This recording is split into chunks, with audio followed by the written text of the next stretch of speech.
Whenever people talk to me, either on the phone or in person, that we are looking to buy a house, we are planning to buy a house, my first question to them is, have you spoken to your bank or any mortgage professional that how much you can qualify for? If you are the one looking into buying a house, you're at the right place. Stay tuned. This is Rita JT, real estate broker with Century 21 Innovative. And just to explain to you what should be the first step in your journey to purchase a house, we have a guest here, Sudipta Ghoshal, who's a mortgage specialist with Dominion Lending Center. Let's welcome Sudipta Ghoshal.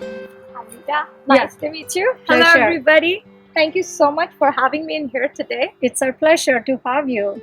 And I think she's bringing up a very important point today. So your question was, where should they start from? Absolutely, absolutely. So the first most important point to start in your home journey is to find out what you qualify for. What is your financial status looking like? And there are 5 things I always tell my clients they have to look for. The first one is the household income. So what is your household income is one of the most important points that they have to look at.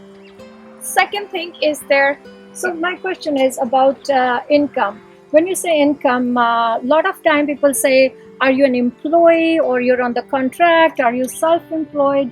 Can you explain more in details? Yeah, and it's very, again, important because, every file, like we say, is unique. Because when we just say household income, people have incomes which varies. Like you mentioned, some people are salaried. So that's the simplest way to go about it because you're going to have your pay stubs, your T1s, your T4s, your NOAs. That's the easier one. Other things that we include in your income could be your child benefit, could be your child support, could be your spousal support.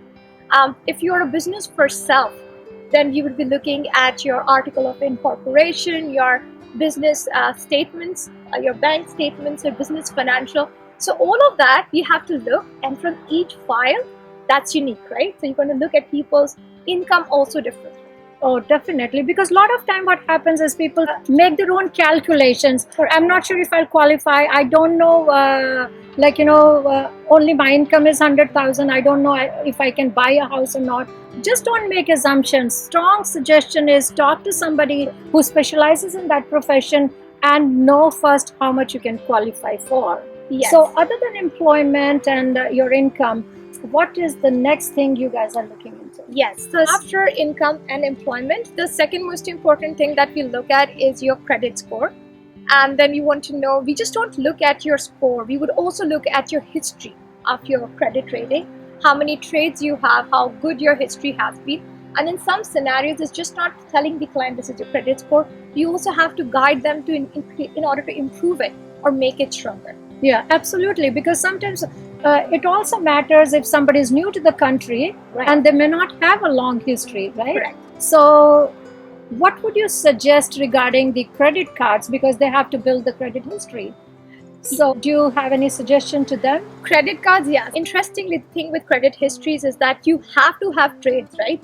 The more trades you have and the better you are into paying them off, the stronger your credit score is. So with credit cards, our suggestion is always, yes, use them, but just make sure that you're paying them on time.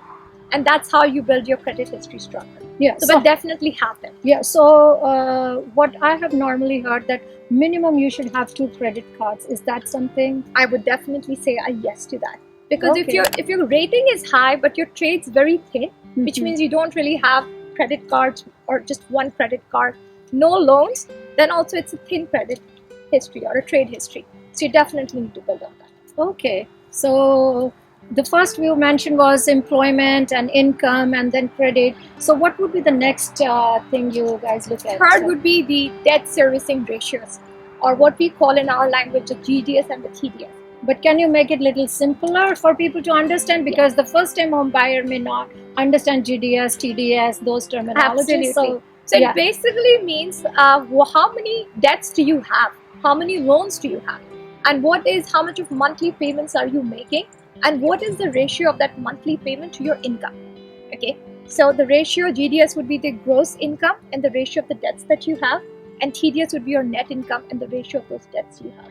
Usually the debts that we see are car loans. Okay, that is the big thing. Let me tell you something. When I came to this country, I got a very, I think the best suggestion somebody gave to me was buy a house first and then buy a car. Because once you have a car, it's a big loan, like you paying $500 a month or $600 a month.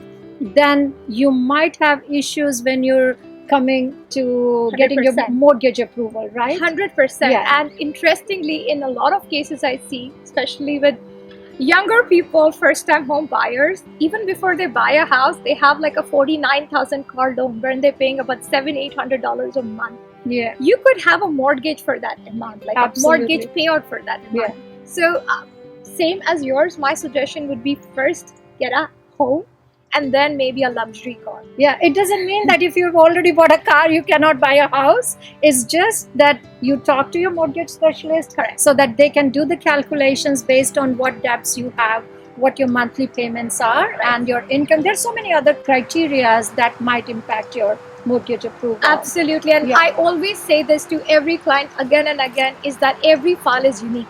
So Yeah. sometimes people hear from their friends that, oh, I got so much or I could not qualify. They already get discouraged. So don't go by what others have qualified. Understand that your qualification is unique to you. So you should definitely go with your paperwork and your files to a specialist and discuss about what is your qualification. And right after the ratios, the other important aspect is down payment. Absolutely. That's Yeah. also very important. How much down payment are you able to make? And the source of that down payment. Yeah, and sorry to interrupt you, but it also makes a huge big difference whether you're a first-time home buyer or this is your residential property or it is your investment property. Absolutely. Then the requirement for the down payment might differ. Yes. So I was going to come to that next point, because the next point for your qualification is your subject property. Absolutely. So when you look at a subject property, is that a rental property, investment property? Are you, it's your primary residence? Is that your first time purchase? So all of that also makes difference. And where is your subject property located? absolutely. Yeah. Okay, that also changes your qualification. But again, coming to the down payment point, how much down payment you have and what's the source? And again, important to keep in mind is that your down payment should be in your bank for at least 3 months. And if it's gifted, and we do allow gifted down payments as well, especially if you're a first-time home buyer, gifted from family is allowed. But please make sure if it's coming from offshore, you have it in your account well in advance before the closing. And also never have big transaction in your account which you can explain. So down payment should be there for 90 days and we have to explain the source of that down payment. So that's also a very important aspect of your pre-qualification. Yeah. Anything else you would like to share with the people? And on your point, I think Rita kind of nailed it when she said the first thing that you have to look at before buying a house is pre-qualification. Otherwise, it's a scenario where you're chasing your tail. Yeah. So you should first know what your financial situation is, what you qualify for, and that's where you would have professionals like Rita JT. You're going to help you achieve your dream, and they will definitely find you what's the best fit for you. Yeah, Right? and don't forget to subscribe the channel or hit the bell icon below, because we will be sharing lot of new things about your mortgage, about the lawyers, like your closing costs, and different subjects regarding buying whether it's a first house or it's a multiple properties or it's a land development. There will be a lot of things we'll be bringing on board. So always stay tuned, and thanks Thank you. Aditya Thank you so much. for coming and taking time to Thank you. help our clients. Have a wonderful day. Thank you.